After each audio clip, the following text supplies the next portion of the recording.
Why over the last 5 decades has the United States spent billions of dollars, yet hasn't even come close to what Mexico has accomplished in less than a month?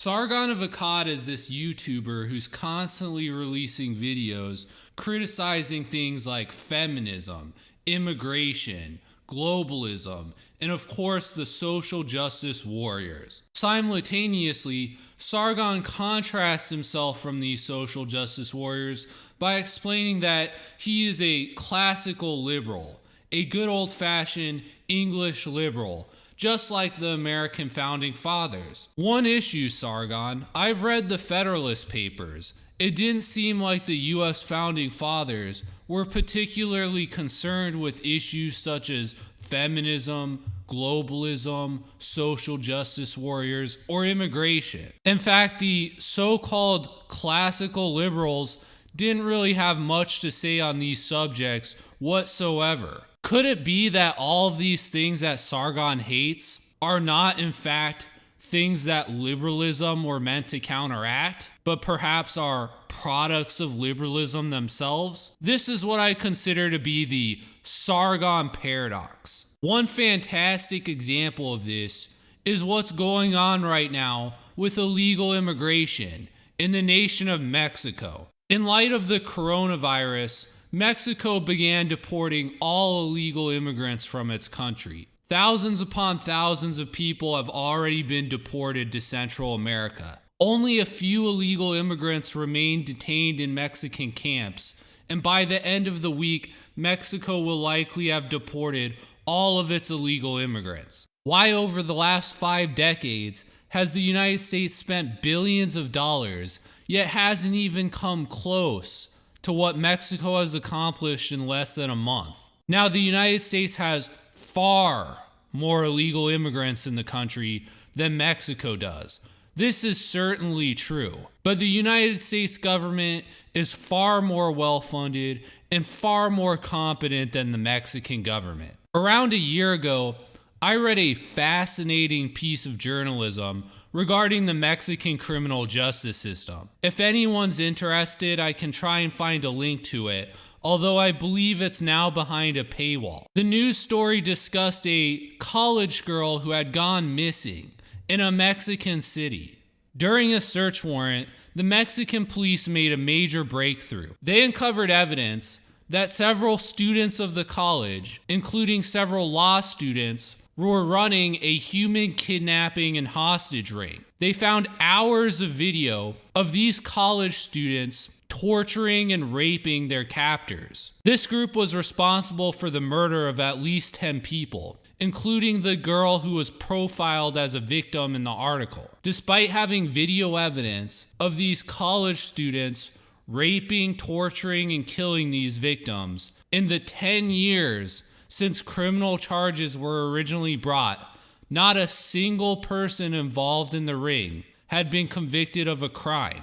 As the article notes, this is par for the course for Mexico, where 96% of crimes don't result in convictions. The reason I bring this up is, how is it that Mexico, a country that can't even convict people when it has them committing heinous crimes on video, is able to deport all of its illegal immigrants in less than a month, while the United States has worked for decades with nearly nothing to show for it? It's the Sargon Paradox. The problem of illegal immigration in the United States is not a problem caused by social justice warriors. It's a problem caused by liberalism. Even people in the right on the United States act like deporting all of the legal immigrants in the United States is some sort of gargantuan task. We might as well just be asking to send a man to Mars. That's how difficult it would be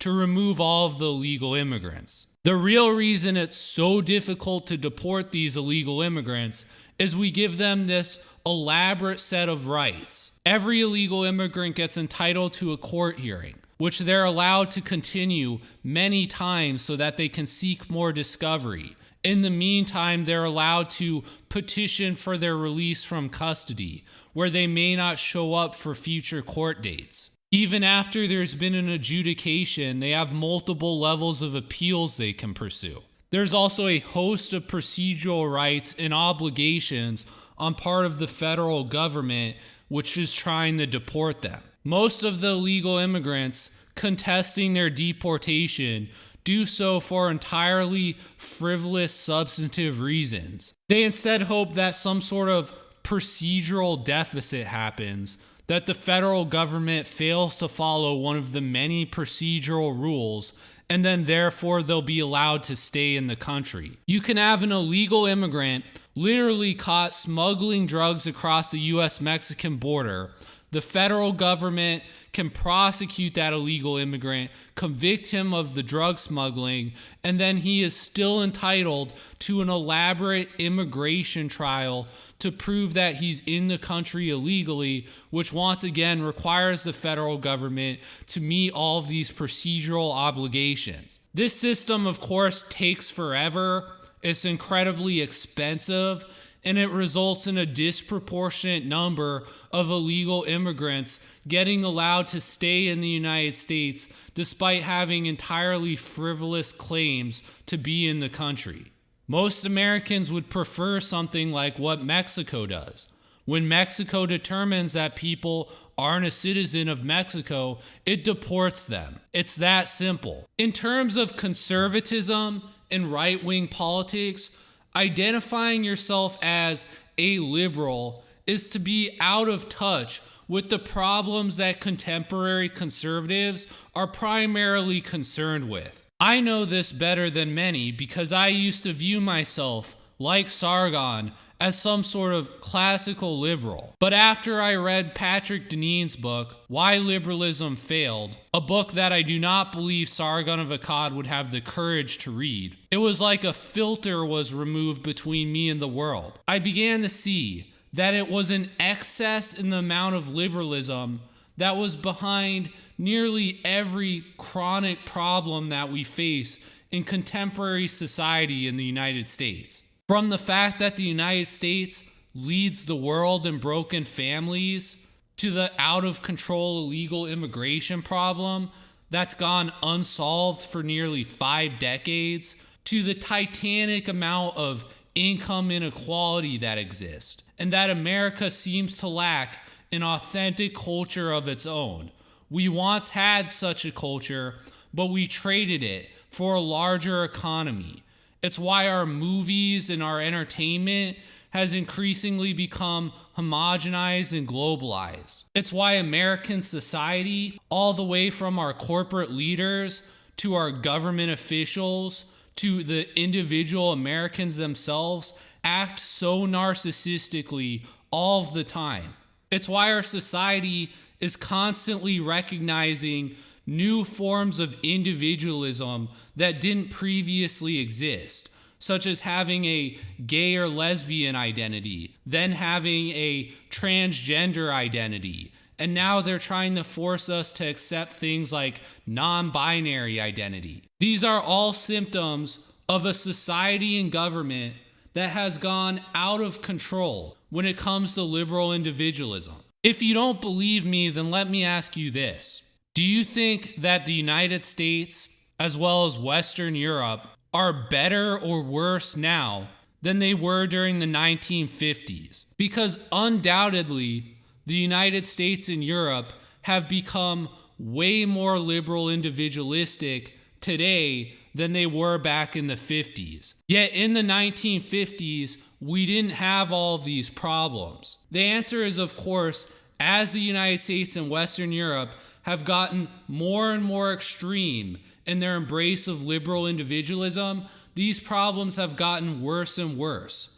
Our countries are no longer capable of acting pragmatically, of doing something as simple as we should remove all of the legal immigrants during a time of a viral pandemic because they're too committed to their ideology of liberal individualism. So how do we solve the Sargon Paradox? How do we get past this problem? I'm not some sort of snake oil salesman that's trying to get you to sign on to some sort of other discredited ideology.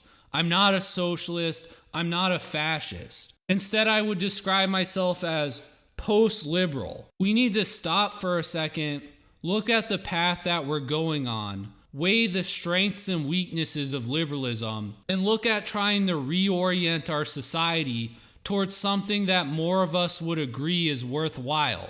We need to create a post-liberal society that isn't so myopically focused on the issue of liberal individualism and capitalism. One that's more pragmatic, that values other things other than just making money and individuals pursuing their own individual interests. And before you accuse me of advocating some sort of blasphemy that violates the U.S. Constitution, I would urge you to learn more about the history of the U.S. Constitution and what it means to be a liberal. For example, the Bill of Rights in the Constitution was never originally intended to apply to individuals. Instead, it was a limitation that existed on the federal government that was not intended to limit the police powers of the states.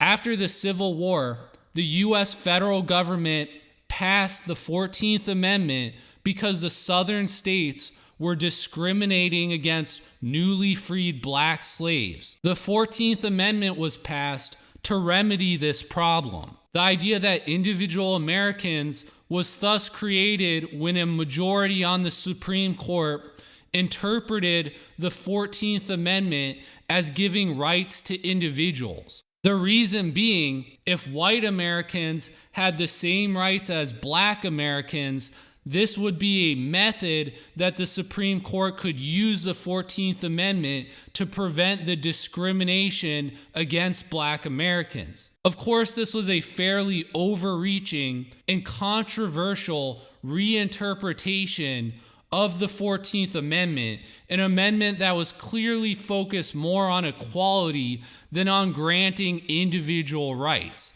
Many legal scholars criticize the Supreme Court's interpretation as contradicting the Ninth Amendment, which granted states police powers not invested otherwise in the U.S. Constitution with the federal government. Now the U.S. states not only had their power curbed by the powers of the federal government, but also by individual citizens. Our view of individual rights became even more distant from what the Founding Fathers would have understood with the passage of the U.S. Civil Rights Act.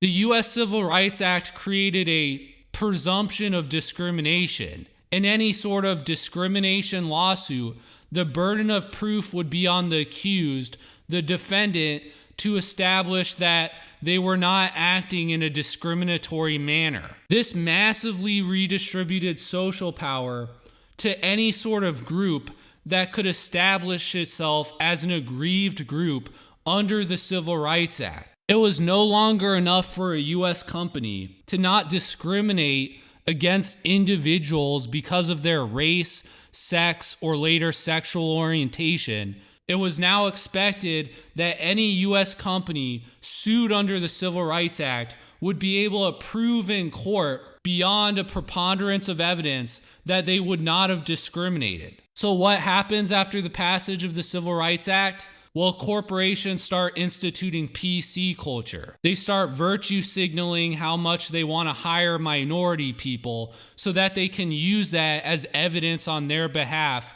in any sort of employment discrimination lawsuit. If one of your employees says something racist, well, that's a potential piece of evidence that could be used against you. So you need to blacklist that employee. You need to fire them immediately. Of course, this flies in the face of the Supreme Court's previous interpretation of the 14th Amendment, which was supposed to establish some sort of universal set of human rights that each group had equally as individuals. The reason I bring all of this up is we have gone far afield from the original vision of the Founding Fathers, the real classical liberals. In fact, real liberalism was never about individuals doing whatever they wanted. The original idea of liberalism existed complementary to a Christian idea of virtue ethics. It dates back to a time where all universities in the United States and Western Europe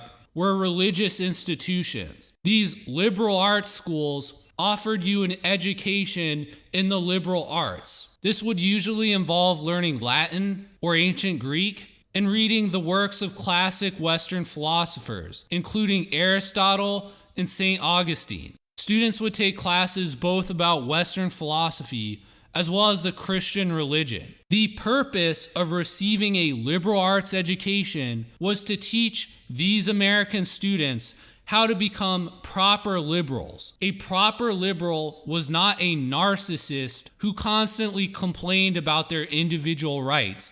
Quite the opposite. Liberating the individual meant liberating yourself from all of the biological constraints imposed on you by your body. Things like the appetite for physical pleasure, for sex, for food, the desire to make more and more money. If the student were able to become a true liberal, to liberate themselves from these things, then they would be free to live a life filled with virtue. They were then free to pursue a higher value in life, such as self-actualization. The purpose of liberalism in this context, then, was not to free an individual to leave a hedonistic lifestyle where they tried to make as much money as possible. Instead, it was all about cultivating virtue of the individual. This, of course, would be in line with the underlying religious Christian character that these early liberal arts universities embraced. But when Sargon of Akkad talks about how he is a classical liberal, he is not talking about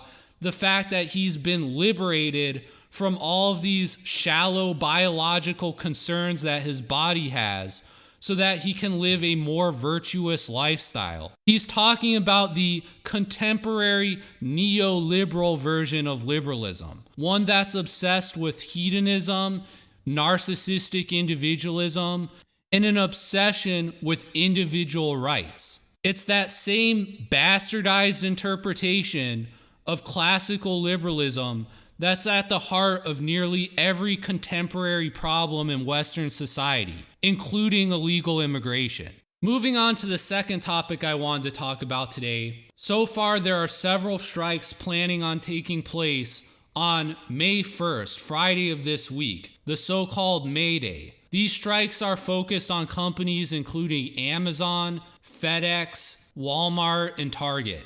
I cannot predict how big or effective these strikes are going to be, but I will say this is pretty much the last chance for organized labor to achieve any sort of victory in contemporary society. I can't think of any point since World War II where conditions have been this bad for American workers. Right now, a huge number of Americans are stuck at home. They've likely learned about how corrupt the congressional bailouts have been. If they're like myself and my wife, they still haven't received their economic stimulus check. I think they're going to be primed to be sympathetic towards American workers, especially those working at low-wage jobs like Walmart, where they're exposed to diseases with no sort of additional hazard pay. The traditional MO by companies like Walmart is that if the workers start striking and try and unionize, they'll close the Walmart store and take it out of the community. Let's see Walmart do that during the global pandemic. Let's see it start closing stores and pulling them out of these small American towns while the towns are in crisis due to a pandemic. It's pretty much now or never for these workers. If they're not able to get any sort of successful concessions after Friday's protest, I don't think that American workers will ever have any sort of success unionizing in this country again. Not unless things change significantly. Now, there are a lot of people out of work, and a lot of workers, I'm sure, are concerned that they could easily be replaced given the state of the economy right now. Look, I can't tell anyone what to do. All I can tell you is that this has always been a problem for organized labor in the United States. There have always been people who have tried to work as scabs, who have tried to cross picket lines. Again, I can't tell you what to do, but if you're one of these workers contemplating striking, if you are a debt slave or a wage cuck with a net worth of 0 and you're in debt, then all I can tell you is read some history books. Read about how labor unions in the past dealt with issues of scabs trying to cross picket lines. And don't do anything crazy. Remember, right now people are sympathetic towards workers. You wouldn't want to do anything to change that. I know in my jurisdiction right now, crimes are not being prosecuted, other than serious violent crimes, driving under the influence, and also certain repeat offenses. Now that doesn't mean that these people will never be prosecuted, that charges won't be filed at a later date, that these crimes will go unpunished. What I will say is that any crime that involves moral turpitude in the United States has a right to a jury trial. And most juries are probably going to be pretty sympathetic to a poor striking American worker, so long as any actions they took were reasonable under the circumstances. The final thing I wanted to talk about today is Mitch McConnell has gone on record that he refuses to pass any bill offering bailout money to state or local governments. This is a perfect example of the old school Republican Party jackassery that you would have hoped had been extinguished in the party with the election of President Donald Trump. Now, the conservative rationale offered by Mitch McConnell is that certain states have acted irresponsibly with their finances. And of course, he's talking about states like New Jersey and California. Why should those states get bailed out while states that acted financially responsibly are not having as big of problems? While I can understand the logic behind this rationale, it's entirely hypocritical. That's of course because Mitch McConnell seemed to have no reservations about giving trillions of dollars in bailouts to huge U.S. multinational companies and banks. You never heard Mitch McConnell bring up, well, gee, isn't it unfair that we're bailing out all of these big companies and U.S. banks that fail to have any sort of emergency fund, that fail to act financially responsible, that privatized all of their profits to the point where when there was a crisis, the companies had no operating costs left, that they had to beg the government for a bailout? Mitch McConnell said none of those things. He unhesitantly gave all of those companies trillions of dollars. He didn't means test them. He didn't require them to file paperwork through the Small Business Administration. They just got the money instantly. So to the extent that Mitch McConnell is now role-playing like he's some sort of fiscal conservative, it's all an act. It's a sham. Mitch McConnell doesn't care anything about fiscal responsibility. What he cares about is who are the people that donate to the congressional campaigns of Republican congressmen. If you donate like these banks and corporations do, you get the money unhesitantly, regardless of whether you were responsible in how you operated your business. The fact that you privatized all of your profits and fail to maintain any sort of emergency fund is irrelevant. You immediately get the money. However, if you are a state or local government which doesn't contribute money towards Republican congressional campaigns, then you don't get anything. You're expected to be financially responsible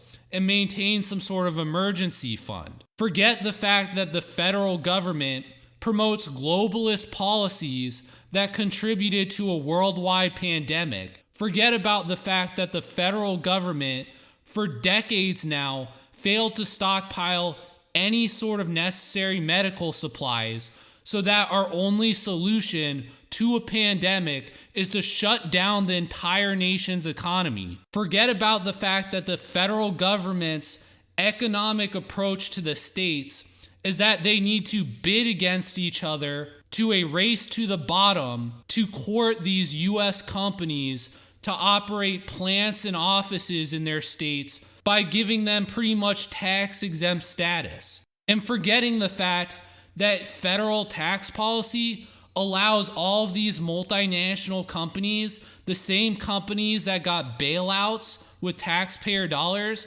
to incorporate in tax shelters where they can avoid paying taxes not only to the federal government, but also to the states. And then state and local governments ask for a bailout, and Mitch McConnell has the nerve to tell them, I'm sorry, you're going to have to avail yourself of the federal bankruptcy court, where a federal bankruptcy judge, a federal official who is unelected and may not even live in your state, is going to cut your workers' pensions. Let me be clear. Mitch McConnell is an unbelievable piece of human scum. Anyways, that's all I've got for today's video. If you enjoyed this video and you're not already subscribed to my YouTube channel, please subscribe.